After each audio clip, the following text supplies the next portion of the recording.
بسم اللہ الرحمن الرحیم۔ چینل پر نئے آنے والے تمام دوستوں کو السلام علیکم۔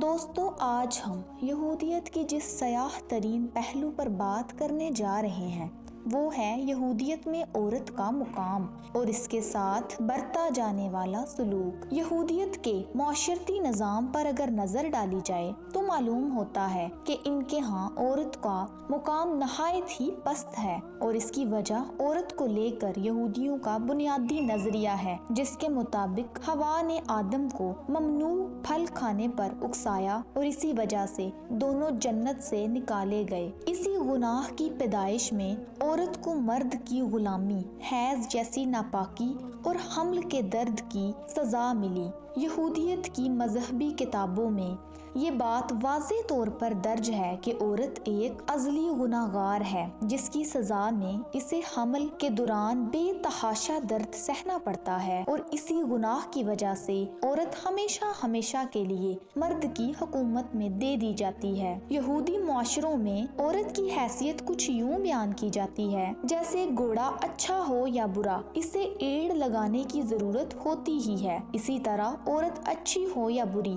اسے مار کی ضرورت ہوتی ہے۔ قدیم یہودی معاشرے میں عورت کو مارنا پیٹنا مرد کی بنیادی حق اور عورت کی اصلاح کے لیے ایک انتہائی ضروری عمل خیال کیا جاتا تھا۔ یہودیت میں عورت کی شادی کا مقصد صرف اور صرف اس کے خامد کی خدمت اور اولاد پیدا کرنا ہوتا تھا۔ اگر کسی کے ہاں کئی سال تک اولاد نہ ہو تو وہ بلا جھجک دوسری شادی کر سکتا ہے، اور اس کام کے لیے اپنی بیوی سے کچھ کہنے سننے کی بھی ضرورت نہیں ہوتی۔ دوستو، یہودیت میں کثیر تعداد میں بیویاں رکھنے کی اجازت ہے، یعنی ایک یہودی کئی بیویاں رکھ سکتا ہے۔ اور اب آپ کہیں گے کہ یہ اجازت تو اسلام میں بھی موجود ہے۔ جی ہاں، اسلام میں ایک سے زائد بیویاں رکھنے کی اجازت ضرور موجود ہے، لیکن اس کی ایک حد مقرر کی گئی ہے۔ ایک مرد صرف 4 شادیاں کر سکتا ہے، وہ بھی اس صورت میں کہ وہ ان چاروں کے درمیان عدل و انصاف قائم کر سکے۔ البتہ یہودیت میں کثیر ازواج رکھنے کے لیے ایسی کوئی شرط یا کوئی حد نہیں۔ ایک یہودی جتنی چاہے اتنی شادیاں کر سکتا ہے، اور جب چاہے اپنی کسی بھی بیوی کو اس کی ادنا سی غلطی پر بھی طلاق دے سکتا ہے۔ دوستو، یہودیت میں عورت معاشی طور پر مرد پر انحصار کرتی ہے، اسے اپنی جائیداد اور مال و دولت جمع کرنے کا کوئی بھی اختیار نہیں۔ اس کے بھائی، والد یا شوہر کی جانب سے چھوڑی گئی وراثت میں اس کا کوئی حصہ نہیں ہوتا۔ اگر اپنے شوہر کے مرنے کے بعد ایک یہودی عورت اس کی جائیداد کی مالک بن بھی جائے تو وہ اس کے لیے ضروری ہوتا ہے کہ وہ خاندان یا قبیلے کے اندر ہی کسی دوسرے مرد سے شادی کرے تاکہ اس کے شوہر کی جائیداد اس کے خاندان میں رہے۔ دوستو، نکاح اور وراثت کے قانون کی طرح طلاق کا قانون بھی یہودی روایات میں عورت کی مظلومیت اور مرد کی بربریت کی داستان سناتا ہے۔ یہودیوں کے قانون کے تحت شادی تو دونوں افراد یعنی مرد اور عورت کی مرضی سے ہی ہوتی ہے،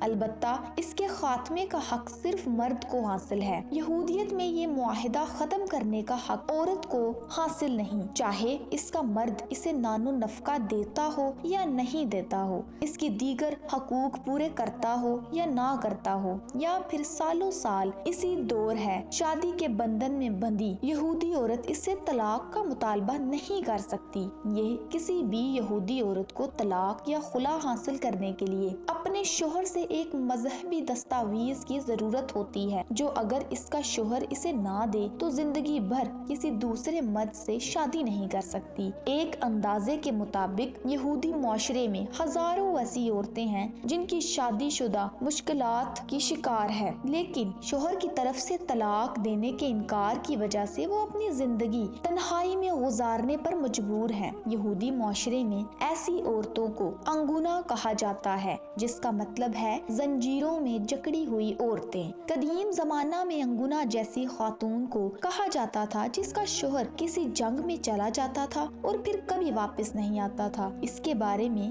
یہ بھی معلوم نہیں ہوتا تھا کہ وہ زندہ ہے یا مر چکا ہے۔ ایسی عورتیں دوسری شادی نہیں کر سکتی۔ یہودی معاشروں میں یہ عمل آج بھی موجود ہے۔ دوستو، لمبے اور خوبصورت بال صنف نازک کی پہچان تسلیم کیے جاتے ہیں۔ ہر عورت، چاہے وہ دنیا کے کسی بھی خطے سے تعلق رکھتی ہو، اپنے بالوں کو اپنی جان سے بھی زیادہ عزیز رکھتی ہے اور ان کی دلکشی اور خوبصورتی کے لیے ہر ممکن کوشش اور اقتدار کرتی ہے۔ لیکن یہ یہودیت میں عورتوں سے ان کا یہ حق بھی چھین لیا جاتا ہے۔ یہودیت میں عورتوں کے بال نظر آنا یا دیکھ لیے جانا ایک بہت ہی معیوب عمل قرار دیا جاتا ہے۔ اس لیے زمانہ قدیم سے ہی یہودی عورتیں اپنے بالوں کو چھپانے کے لیے مختلف کوششیں کرتی آ رہی ہیں۔ بعد یہودی عورتیں اپنے بالوں کو چھپانے کے لیے کسی سکارف یا نکلی بالوں کی وگ کا استعمال کرتی ہیں، جبکہ مذہب پر سختی کے کارن گھرانوں کی عورتیں اپنا سر منڈوانا ضروری ہوتا ہے تاکہ نہ ان کے بال ہوں گے اور نہ ہی نظر آئیں گے۔ آج تمام یہودیوں میں تو نہیں، البتہ ان کے فرقوں میں جیسے آرتھوڈاکس اور الٹرا آرتھوڈاکس میں یہودیوں میں آج بھی خواتین اپنے سر پر استرا لگوا کر انہیں بالوں سے صاف کر دیتی ہیں اور ان کی جگہ پر نکلی بالوں کی ایک وگ اپنے سر پر سجا لیتی ہیں۔ دوستو، امید کرتی ہوں کہ آپ کو یہ ویڈیو بہت پسند آئی ہوگی اور آپ کی معلومات میں کافی اضافہ ہوا ہوگا۔ ایسی تمام ویڈیوز دیکھنے کے لیے ہمارا چینل سبسکرائب کریں، ویڈیو کو لائک کریں اور زیادہ سے زیادہ شیئر کریں۔